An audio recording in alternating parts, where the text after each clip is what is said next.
What's going on, guys? Welcome back to the channel. So today we're going to be talking about the so dreaded Reach Gold 1 in Tag Team Arena mission. So I was doing this account takeover yesterday, and I wanted to share it with you guys because we made some really good progress. And while you may not be able to build all of these teams, you may be able to build one or even two of these teams and put it into your own push for Gold 1 Tag Team Arena. It's a terrible mission. I already know that. It's absolutely awful. But Plarium's not going to change it anytime soon, so I guess we can make the best of what we have, right? Now, before we get started, the elephant, I guess maybe, or in my head, is my t-shirt that is not a solid black, solid gray, possibly maroon Under Armour t-shirt. So I got this t-shirt yesterday, and this morning when I woke up, my son walked into the room, my oldest son, and he said the very first thing, not good morning, Dad, he said, "Wow, I like your t-shirt, Dad." So of course I had to wear it. And then my youngest, my 2-year-old, he walked in, saw a t-shirt as well, saw Tamatoa. This is from Moana, which is the little crab thing at the bottom there. But he walked in and he looked at it, pointed at it, and made some excited noises. He can't talk yet, so excited noises are the best we got. But I'm like, I have to wear this t-shirt. I was considering taking it to the gym, but I'm like, nope, I gotta keep it good. Gotta keep it in pristine condition as long as possible. Because man, that was pretty cool having my kid say, "Wow, I like your t-shirt, Dad." He never says that with the Under Armour t-shirts, unsurprisingly. But here we go. We are sitting in gold. No, just kidding. We're sitting in silver 4, but in the green, going up to gold 1. So yesterday when I started doing this takeover, this is where we were. We were in the red, 976 points. 2 days, 7 hours left. That was a screenshot he sent me the day before. If you're a mathematician, you know that's not actually yesterday. But I think he sent it to me 2 days ago, maybe. But either way, that's where we were. Yesterday, I rebuilt some teams, and this is where we're at now. 1,300. Very good. The defense is actually doing surprisingly well. Well, not necessarily surprisingly well, but it's doing very well. I kind of expected it to do pretty well, though. So yesterday, the teams he had this was his team 1. We have a Cardinal Revive team. We have Herndig, Gaius, and Kitus. It's an okay team. Cardinal, the issue with Cardinal is when you build teams with her, I really think that you need to build as high of resistance as possible, and ideally 2 pieces of stone skin gear. 2 sets of stone skin, okay? As in 6 pieces, you have 2 buff turns of stone skin. Because what happens a lot of times is people will just sit out the Cardinal until she gets a turn. Even if she's at base speed, they'll just sit it out, wait for the 1 turn to go away, and they'll just kill everybody, including her. Which if you have 2 buffs, so 6 pieces, then you're much less likely to have the enemy just sit it out, and they're gonna have to kill somebody, ideally, right? So Cardinal's a okay champion to counter, fairly easy if you know how, but if you build her in ways that it's gonna be even more difficult to counter, it's even better. But alongside that, you really want reaction stuff, and you really want super high resistance. I'm talking about 600, 700 resistance before any aura is ever taken into effect. And then the best is gonna be having Lydia alongside her for that extra 100 resistance. Honestly, 700 resistance is gonna be what you're wanting to shoot for, because below that, you're gonna get locked out by a lot of Warlords and Yumikos. So Cardinal teams are good, but you gotta be very careful with building them, okay? And people know how to counter them, so you have to play around all those potential counters as well. Especially on defense, they get the pick, okay? So defense, they're always gonna have, the attackers are always gonna have the advantage, of course. Now, the second and third team he used were both speed teams. Now, speed teams are very popular. Of course, they're super easy to build. All you do is just have a fast champion, you boost into another champion, and then you win. But the issue with having 2 speed teams is you're definitely gonna have 1 champion who's very slow. So if you're somebody who has a ton of speed gear on your account, well, you're probably not in Silver 4, but if you did, and you were able to build 2 champions, 350 plus, maybe 2 speed teams is a good idea. Maybe you could do that, maybe it could make sense, especially if you're in Silver 4, that could be perfectly fine. However, I got a feeling that's not the case with most people. And for this player, I think the Lysandra was like maybe 300 speed, and the Arbiter was like 340-ish. So the Arbiter is gonna get outsped by other players, okay? In Silver 4, 370, I've seen players at 370, and they're still getting outsped. I'd say 360, 350, you're probably 360. You're probably gonna be faster than most players, but 330, you're probably gonna be getting outsped. So having 2 speed teams at this level of speed is pretty risky. I mean, if you don't go first, you're just gonna die, especially with these kind of nukers. You have Baron. Madame Ceres is a great champion. I've actually come to like her even more because in Silver 4, there's actually not that many polymorph. So you can actually get away with having buff strippers, okay? Like, whereas in Platinum, Gold 4 3v3, you can't really bring buff strippers because everybody has polymorph on their teams. So bringing strip champions, from what I've noticed in Silver 4, is really not that big of a deal. So these teams We changed them up just a little bit. I'm gonna go over what we changed them to. And then obviously this was the actual placing where he was the day before yesterday. So as far as the battle log currently, these are the ones we are winning and losing. Now, whenever you look at your battle log, pay close attention, okay? Because this has a ton of information. Like if you actually take a step beyond just this victory or defeat, you can see a lot from the teams, okay? So scrolling through here, we have teams 2 and 3 winning, 2 and 3, 2 and 3. 2 and 3 are winning quite a bit. Now, that's not necessarily saying that teams 2 and 3 are super good. So you got to see what they're winning with on that first team. You can see up here, it was a Cardinal team. So if we would have had Lydia in our team, we could have won that fight. Here, they had Arbiter. So our first team is just this speed team. So obviously, they outsped us. Our Leoris wasn't able to one-shot them, and it was over. This team right here, the exact same thing. They outsped us, couldn't do nothing else. They won. Down here, they just survived our nuke, assuming that our team was still there. At the time, 20 hours ago, I don't think it was actually loaded. So I don't think I did the takeover at this point. I think it was just these ones. So 1, 2, 3, 4, 5. So we're doing really, really good. But even on the defeats, you can learn quite a bit. So they brought a speed team against our last team. They brought Taras, Mithrala, and all that versus our second team. And the first team, they just beat us. So try to analyze this a little bit. And if you're consistently seeing one team lose, that's not necessarily saying that it's a bad team. For this case, that was our speed team. Our teams 2 and 3 aren't speed teams, so they're just outspeeding us. That's not necessarily a bad team. It's making them take their speed team versus our speed team. They're winning versus ours, but as long as our teams 2 and 3 are pretty good, then that's really not a big deal. So just be mindful about that. Just because you're losing one team consistently doesn't necessarily mean that it's bad. It may just obviously be your best team, or they think it's your best team, so they're bringing their best team versus that. It could definitely be somewhere along those lines. But either way, that's enough blah, blah, blah. Let's go ahead and jump into some fights, all right? So let's go ahead and start here. So the teams that I built him yesterday, well, actually, before we get into the teams I built him, let's talk about the teams he was using. He was using 1, 2, and 6. So these were the teams that he was using. 6, I like it. We made a slight change, and we got a really, really good team. You guys are absolutely going to love this one. Probably one of my favorite, if not my favorite teams. Teams 1, obviously speed team. Team 2, same thing, also a speed team. Now, instead, we're using teams this, and this. So speed team, a cut-in team, and an unstoppable team. And when I say unstoppable, it's pretty much unstoppable, okay? It is super, super good. So we're going to go ahead and do this. 1, 2, 3. Have the preset so we can do it kind of auto. Now, as far as what these teams counter, okay, this speed team is going to do very good against other speed teams that don't have Torment, no Hegemon, things like that, okay? If we're faster, obviously that's going to be what we're going to go for. There's actually not very many polymorph champions in Silver 4 Arena, to be honest, so we should be perfectly fine. This team at the very bottom can counter basically everything. This team is absolutely incredible.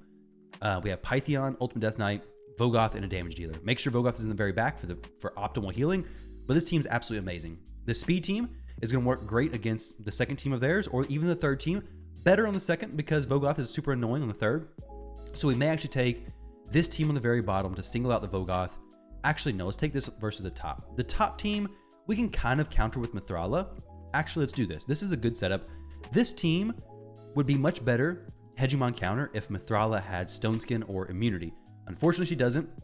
So when she gets hit, she has a chance of being stunned if it's a stun set Hegemon, which it probably is. And she'll probably get stunned just for the sake of this video, but it's a nuke Hegemon. So we may actually not survive anyways. And unfortunately, Mithrala didn't get the first turn there anyways. So we're going to be in a pretty bad spot, I say. We're going to cleanse everything.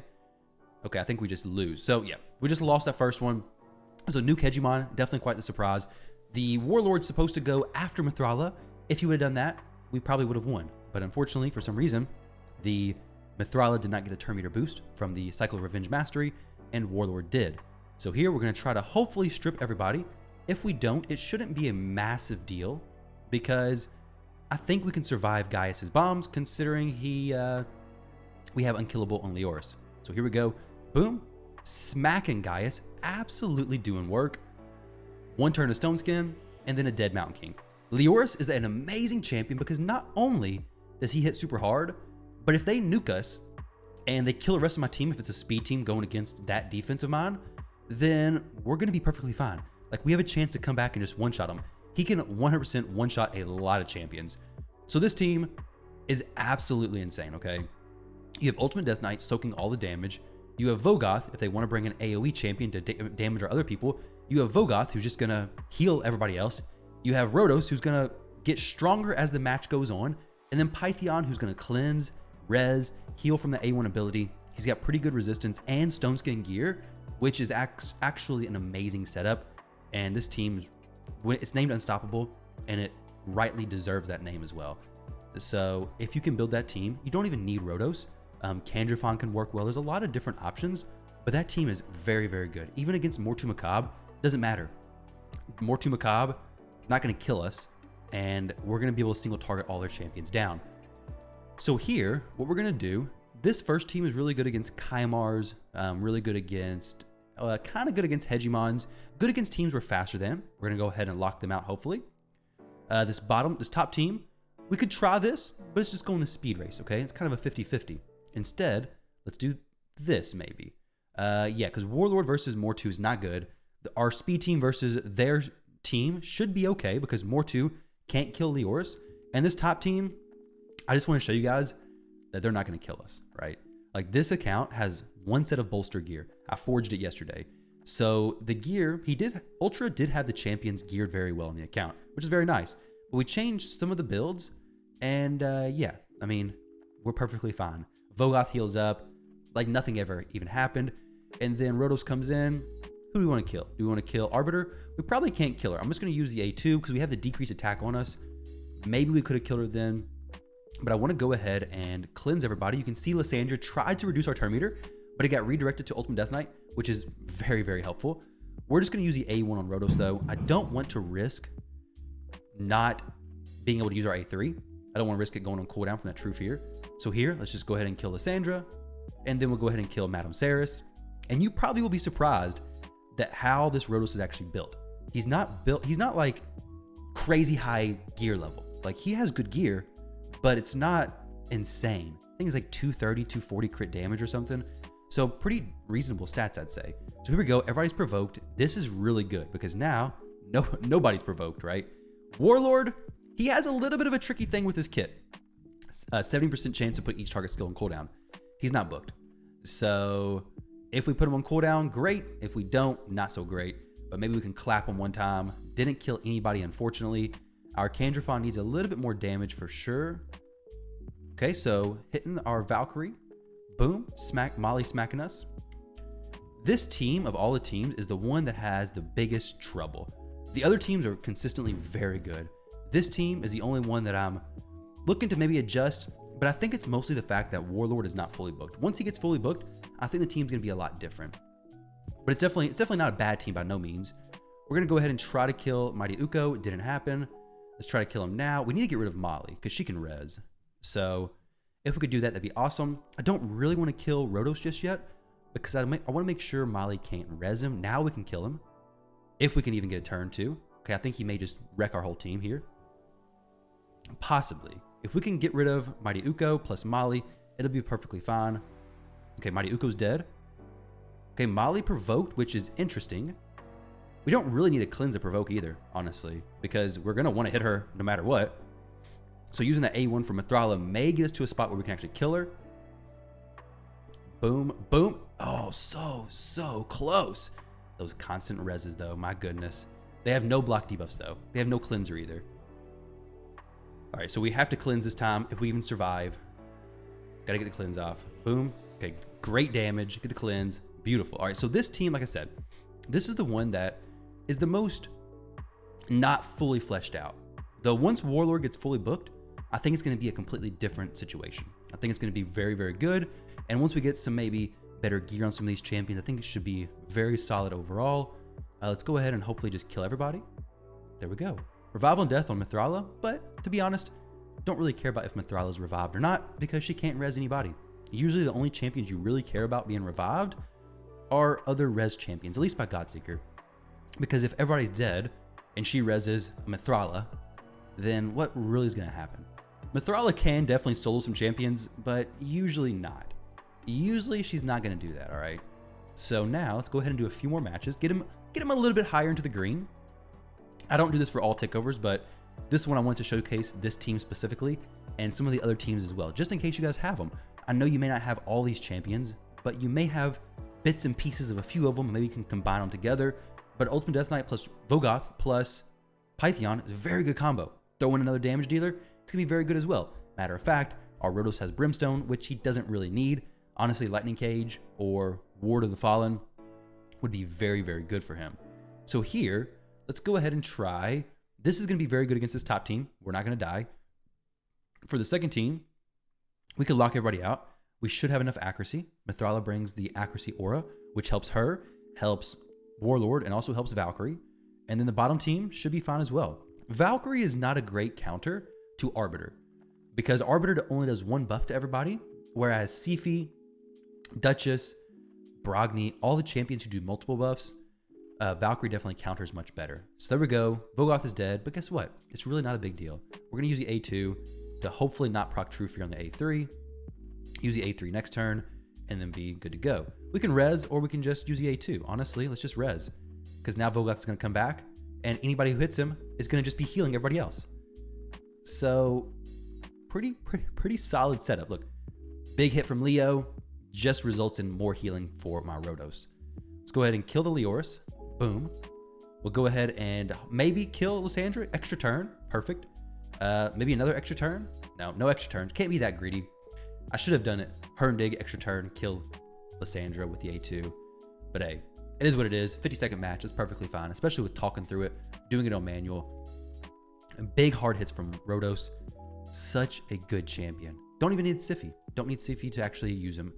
Now here, this is where having a super high resistance Cardinal is very important. Because if my Warlord locks her out, it's over for her. But if he doesn't, it might be a bad situation. However, the enemy does have a Gaius. But I guess if he can't place bombs, it doesn't matter. She did have pretty good resistance, actually. So she did resist that. So they can heal. However, having the block damage from Pythion is kind of...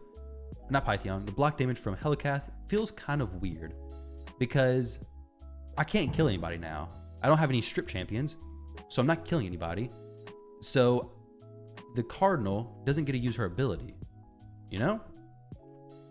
Whereas if they didn't have block damage, I may try to kill everybody, and then Cardinal could res, get the turns instantly, but they don't, so I can't. Hopefully that makes sense. So now I'm just waiting for them to finish their turns. I'm not going to kill the Cardinal just yet, because I know their plan. Like I said, these teams are kind of easy to counter. They're a good team, but it's fairly easy to counter.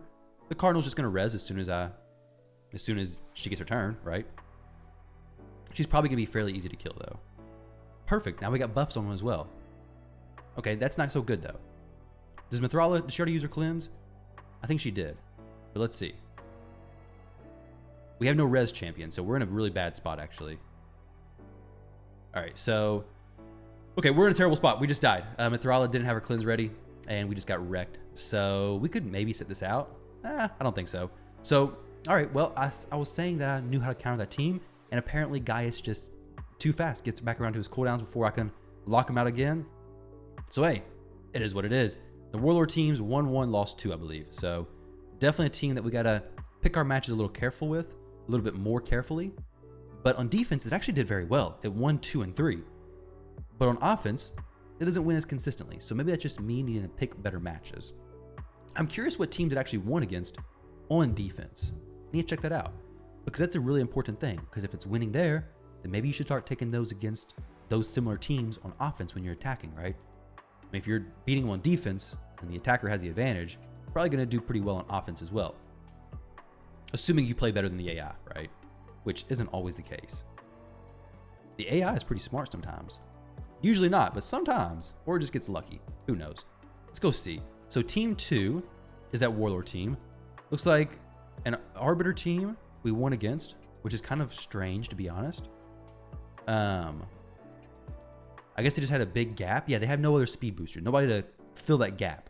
So they'd have to run like a 250, 260 speed on these other champions. So that makes sense. This team, cleanse the Hegemon. This team, we just lock everybody out. So yeah, Warlord being fast just messes teams up so bad. Like, that's really all there is to that.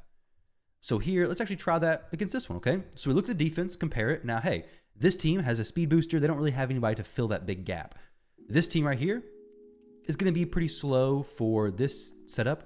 So we're going to use the Arbiter setup. Plus, it'll get rid of block damage from Helicath. Hellcat's really good on defense, so bringing a block or strip champion is actually going to be pretty useful. So hopefully we can get a turn. There's no way their Kandrafon's that fast, right? Yeah, there's no way. Like, having your Kandrafon speed tune with your Arbiter, assuming your Arbiter's 350, 360, be a pretty daggone fast Kandrafon.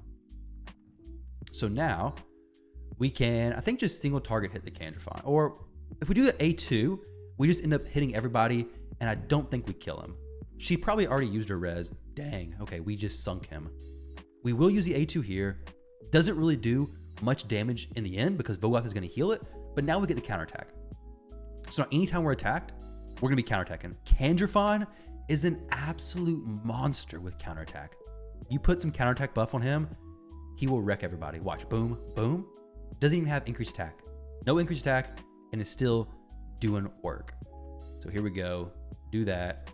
Play some block debuffs on us. Vogoth does some hits. Only a single target hit. Unfortunately, she had no buffs, or Vogoth had no buffs. And now we just down the Vogoth, which could take a little while. But this is a perfect example, okay? So a speed team that's not fully sped, this team is going to be good for cutting in, okay? That's what it's designed for, is a cut-in team. It's not a go first, not a go second. It's a go 1.5, okay? So the enemy takes their speed booster turn, their Kymar turn, whatever is next, but it's not a team that's going to be perfectly speed tuned. So not really a team with an Arbiter into a Lysandra, Arbiter into a Siphi. Champions like that and teams like that are going to be speed tuned all the way through. Whereas champions with, or teams with like Arbiter into Kymar, they're going to have a huge gap like we do in this team between their Kymar and their damage dealer, because ideally the entire enemy team wakes up from the sleep, so they miss their turn. That's the ideal situation. Didn't happen here, but now we just kill them. There's no real reaction in this level of arena, to be honest, because people, I guess, don't win high enough CVC to get a ton of reaction, which is kind of good. I haven't ran across very much reaction, to be honest, which was very good because reaction's super annoying, and 3v3 is annoying enough. Having reaction on all the champions you're going against in Silver 4 to Gold 1 is even more annoying. There we go. We finished up that team. Not too bad. And then this team really is just basically full auto. It's going to be a little bit more difficult because Rhodos is going against Pythion and Uko, which is definitely not ideal. But look at all those bombs. Where'd they go? Now they're poisons.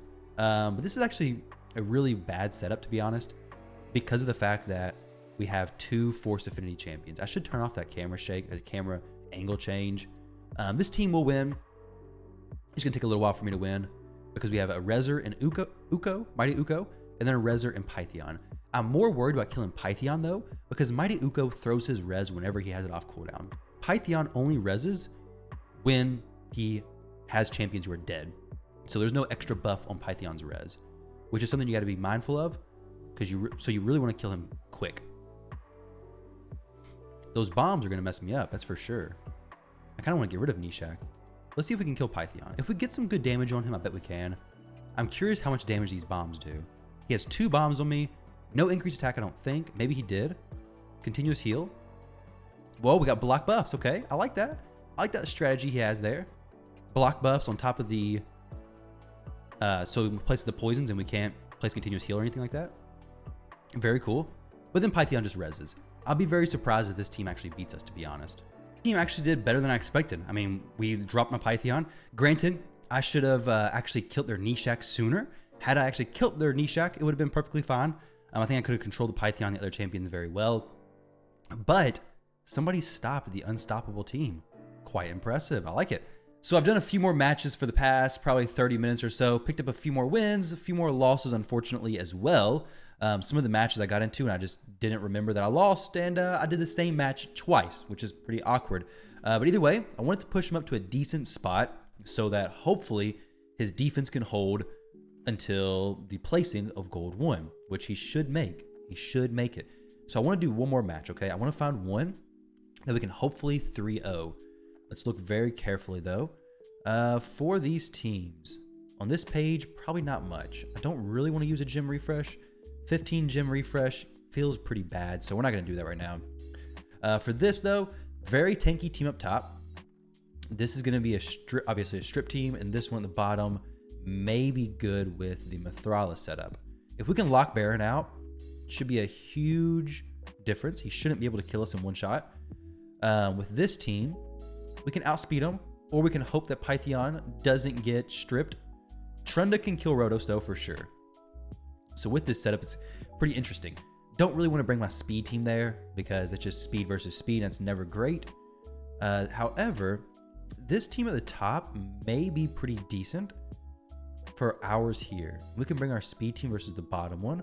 They shouldn't be faster than us, right? Like Raka, does she have a... She doesn't. So they shouldn't be faster than us. 324,000 team power is quite a bit though. This should be a good setup. The second one versus this should be good as well. They actually have a Molly here, so I take that back. Our Mithrala team should do good versus their Molly, because Molly will provoke. We just cleanse with Mithrala, assuming they don't have enough accuracy to land on our Mithrala. And this top team is just going to be slow, but we're going to get the win there. I mean, they have one res champion. If they had more than one res, it may be a little bit difficult, but I think we can go 3-0 here.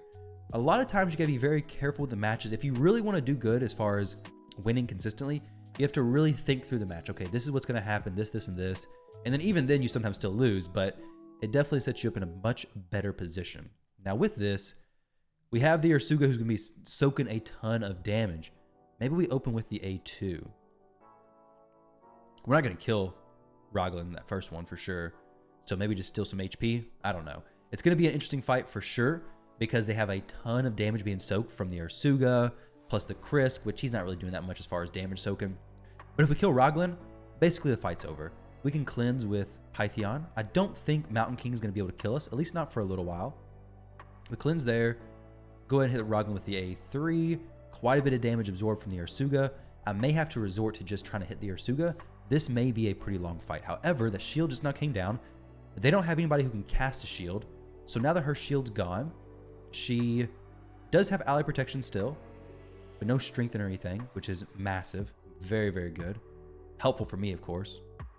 Let's see what the A2 does here. Okay, so the good thing about Rotos is that the longer the fight goes on, the stronger and stronger he gets. So just because we're not one-shotting her right now, doesn't mean a few hits from now, we won't be in a great spot. They have no Lydia to block revive, nothing like that. Mountain King isn't doing very much to Ultimate Death Knight, thankfully. Maybe Rotos procs an extra turn here. No extra turn.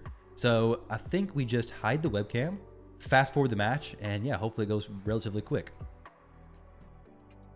All right, so there we go. We got the Roglin dead. From here, it should be fairly smooth sailing. Kill the Ursuga. Pythion can res. We should be able to just knock the champions down one by one after this, assuming the Mountain King doesn't one-shot my Vogoth, which he could. We're just gonna go ahead and res Ultimate Death Knight, let him soak another hit, possibly two. Should be able to kill Ursuga here. I would love for somebody to be up to protect us from the Mountain King with Rotos, because Rotos is definitely pretty weak against the Mountain King. So gotta be very mindful about that. But we do have consistent reses from Pythion. Also, Rotos has as much health as that Mountain King does currently, so maybe we're not in a terrible spot. Kill the Krisk, no more decreased defense, all that nonsense. Cleanse this stuff from us. Get enough HP so now we can start. We should have plenty of HP. So hit us, boom, perfectly fine. 50% HP, pretty big gap to fill there. Get another hit, heal him up a little bit more. We do have the Life Drinker Mastery as it is, and boom, block revive, perfect. 3 minutes and 41 seconds, a little bit of a long fight, but not a huge deal. So we should get the provoke there, perfect, and then cleanse and then lock everybody out, hopefully. Perfect. This is exactly how this Warlord team is supposed to work. And then we use this big A2, big clap on everybody from Kandrafon, boom, and everybody goes down. So that's how the team is supposed to work. Mollies, Kymars, everything like that, very good counter. So this last team, Raka Viletide, I don't see her very often whatsoever in the arena. No protection on the Necrit, which is very good for me. Not many Necrits run protection set anymore anyways. Hopefully there's no reaction on the Baron, but I think Leoris can probably kill him even through reaction, to be honest. So now we just turn on auto, reset the stuff. Okay. Thankfully, Leo doesn't care about sleep. He's not a sleepy lion whatsoever. And then we just hit him again. She can res, right? She does have a res, I believe. We don't want to waste our res in case they come back and mess me up. We'll use the A3. Decreased defense gives Leo a better chance of actually killing him. We will save our res because we do have unkillable from Leo still. So we're in a safe spot no matter what, basically. Use the A2. We can get slept now, but I think we're okay. I think we're in a safe spot. There we go. 3-0 to finish this all off, putting him at 14-10 as far as in the green. So I think he should have gold 1 3v3 coming up next week. So now let's go ahead and jump in here, check out the champions, and see if you guys have any of the possible builds for these guys. Obviously, Kandrafon's +2. Doesn't need to be, but he is a +2 champion. Definitely, if you have a +2, might as well try to fit it in somewhere, right? So here we go. Kandrafon, artifacts, skills, masteries, skills, everything's fully booked.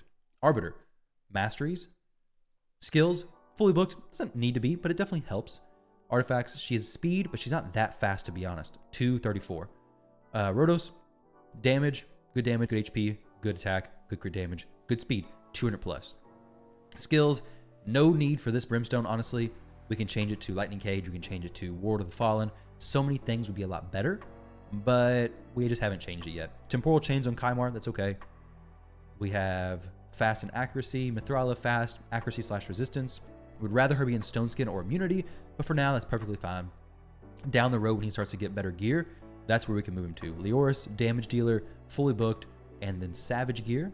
Warlord, fast, high accuracy. We have not fully booked, which would be a massive difference getting him fully booked. And the Mastery is not fully finished. Pythion, waiting for this last one, trying to fill out a few things. If we get a blessing, we're going to go Fearsome Presence, but if not, we'll just wait, or we can go the Elixir of Life. There's a lot of different options we can go, but nothing we need necessarily right now, and the team's working very well as it is. And his artifacts, good resistance, Stone Skin, decent speed. Ultimate Death Knight, not booked, masteries, artifacts, Stone Skin. The masteries, don't pay attention to these, definitely need to get these redone, but so far, he's working perfectly fine. Valkyrie is a damage dealer, hybrid actually. She's basically fully booked, doesn't need the A1 booked. Hybrid, damage plus some accuracy for the turn meter manipulation. Madame Ceres is just stripping. She's speed tuned with our damage dealer, so she's just a little bit faster than the damage dealer. Make sure that she's very close to the damage dealer. You don't want to be going fast on Madame Ceres. Get a lot more accuracy if you're going slower. Vogoth, we have some bolster gear. Gives our Rhodos a little bit more survivability, a little bit more help to survive those initial nukes because we don't have very much reaction gear on this account. So guys, best of luck if you're pushing for gold 1 this week. Good luck to you all. Thank you all very much for watching the video. If you want to get a 3v3 takeover done by me, then you can click the link down below and sign up for one, or you can comment down below TTA help, and then you'll be in the drawing for a free 3v3 takeover probably next week. With that said, hope you guys have a great rest of your day, and I'll catch you all in the next video.